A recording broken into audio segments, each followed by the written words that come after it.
Special thanks to all the folks at WCPT who made this happen, who made this possible, to Matt and Melissa and Charlie and all the Mike, all the great folks at WCPT, and all the advertisers for WCPT. Round of applause for them. Bob Ryder, Teferi Gabre, and Will Attig are with me, all from the AFL-CIO, the Secretary-Treasurer, respectively, of the Chicago Federation of Labor, the Executive VP of the AFL-CIO, and the Director of Union Veteran Affairs. And we're going to take questions from the audience. They can be on topic on labor, which would be great, or other things too. Go for it.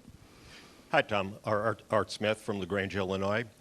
A question about capital formation. There was an article, I think, in the Wall Street Journal or the New York Times the other day about now that the unemployment rate has fallen down into the lower single digits, the other problem is the lack of capital investment that's not creating new job opportunities.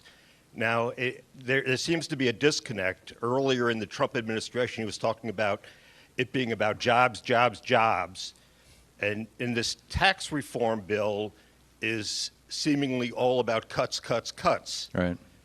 Is there any connection between the two? For example, why are they talking about just cutting the corporate tax rate and not talking about something like an investment credit where companies that actually invest in new capital in the United States would then have other job opportunities? Well, they already largely have that, number one. But beyond that, you'll recall back in 2009, Nancy Pelosi got a piece of legislation out of the House. It was passed by the House. It went to the Senate. It got more than 50 votes in the Senate, which according to the Constitution means it became law. But it was filibustered by the Republicans. And what it did was it ended the deductibility to individual companies of the expenses of tearing down factories and training people overseas and shipping their factories overseas. That's right now subsidized by the U.S. government via tax breaks. Ended that and replaced it with a whole new set of tax breaks for companies that are facing some expense in bringing their factories back to the United States. So, we know where the Republicans stand on this. They shot that down. But the capital formation thing that you're riffing about, that you're talking about, this is one of the biggest lies of the Republican Party right now. I mean, the absolute biggest screaming lie is that rich people don't have enough money, corporations don't have enough money, there's not money available. We are, in my lifetime, in the 66 years I've been on this planet, I don't think that there has ever been a time when capital, cash, was so available. I mean, the Fed is loaning to the banks at 1%. The banks are loaning to big corporations at 2%. Corporate bonds are pulling 3%. You can get, there's just a mind-boggling, this country's awash in money. The corporations in America right now, this last year was the most profitable year for corporations in the history of the United States. The wealthy people in this country control more money. I mean, the three richest people in America own, Bill Gates, Warren Buffett, and Jeff Bezos own an amount of wealth equal to that of the bottom half of the United States.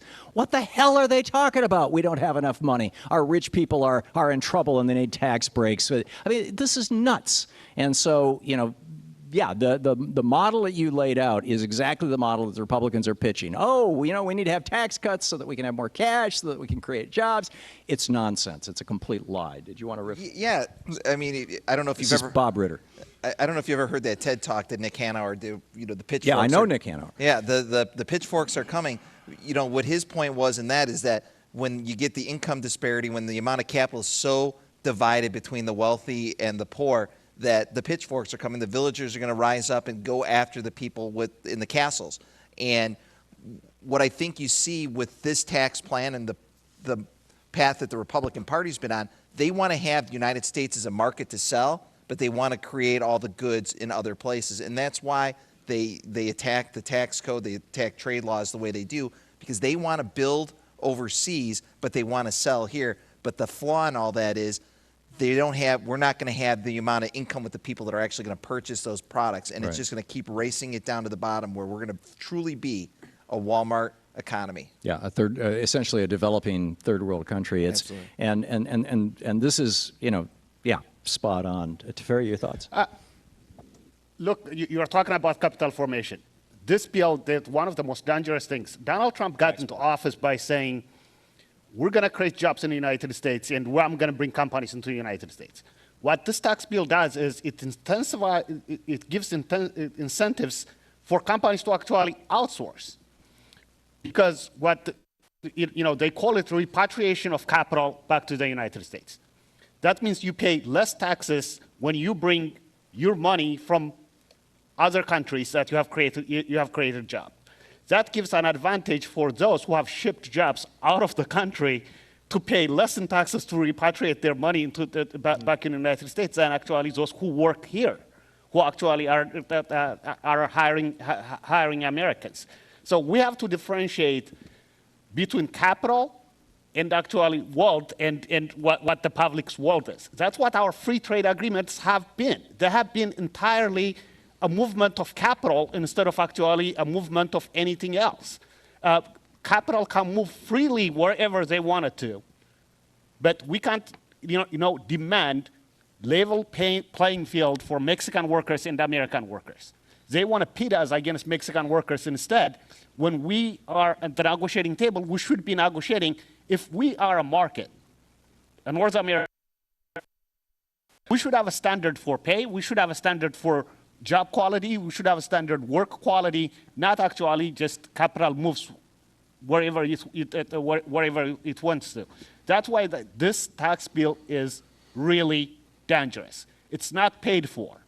And when you ask them how you pay for it, they will tell you, we're going to cut this, we're going to cut that, we're going to cut this, we're going to cut that. And they're going to starve our public services.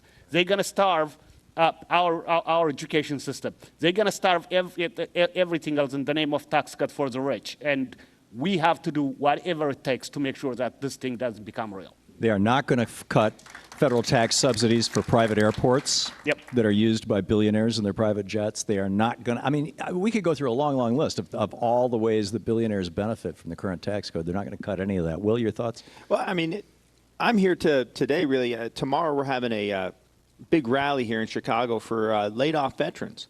And they were laid off because a corporation that had given jobs to Chicagoans forever. And Nabisco Mondelez sent a ton of those jobs from the streets of Chicago down to Mexico, and they're paying their workers $1 an hour down there. And, there's something wrong about that, in my opinion. This was a job that a veteran like Anthony Jackson, who was a Navy veteran, one of his best days in life was when he got that job at Nabisco to make Oreos, because it was his daughter's birthday, and he knew he had a future, and it just got shipped away by corporate greed. And there's something definitely unpatriotic, but just morally wrong about that. And it also speaks to the importance of acknowledging that all labor has dignity and value, and all laborers. Somehow, Reagan did this in the 80s. There was a fair amount of it in the 90s as well, of just this idea that, blue collar labor, we'll send that to Mexico. We just want everybody to go to college, and that's crazy. Yeah, I mean, the president constantly talks about how good the stock market is doing, how good our economy is doing. He never talks about the wages of workers. Go to Rock Island, go down to Southern Illinois, go to Alton, Illinois, and tell me how good our economy is doing when we see constantly outsourcing the jobs, and those jobs are leaving our community, and our workforce is there. We have the people to work the jobs, and we need an investment by our government and by corporations to invest in America. And it's not all about our wages. It's not all about wages either, right? They ship these jobs to other countries so they could abuse their environmental regulations, safety regulations.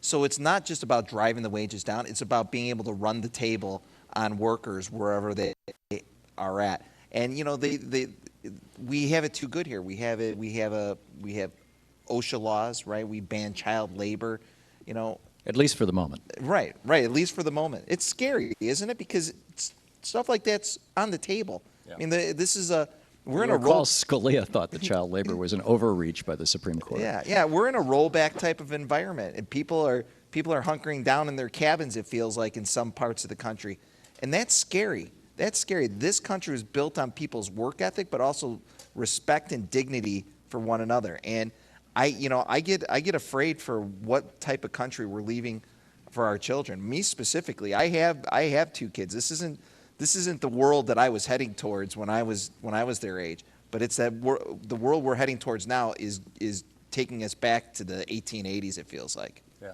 Or well, the 1880s, maybe even before that. Somewhat, maybe the 1870s, because the 1880s we had a beginning of a labor movement. We were fighting. That's when the labor movement really kicked in. And then, here in Chicago, a lot of that happened. In fact, wasn't the Haymarket riots here in the 1880s? Yeah. 1884? Well, it wasn't a riot. We like to say a Haymarket incident. Okay. Uprising.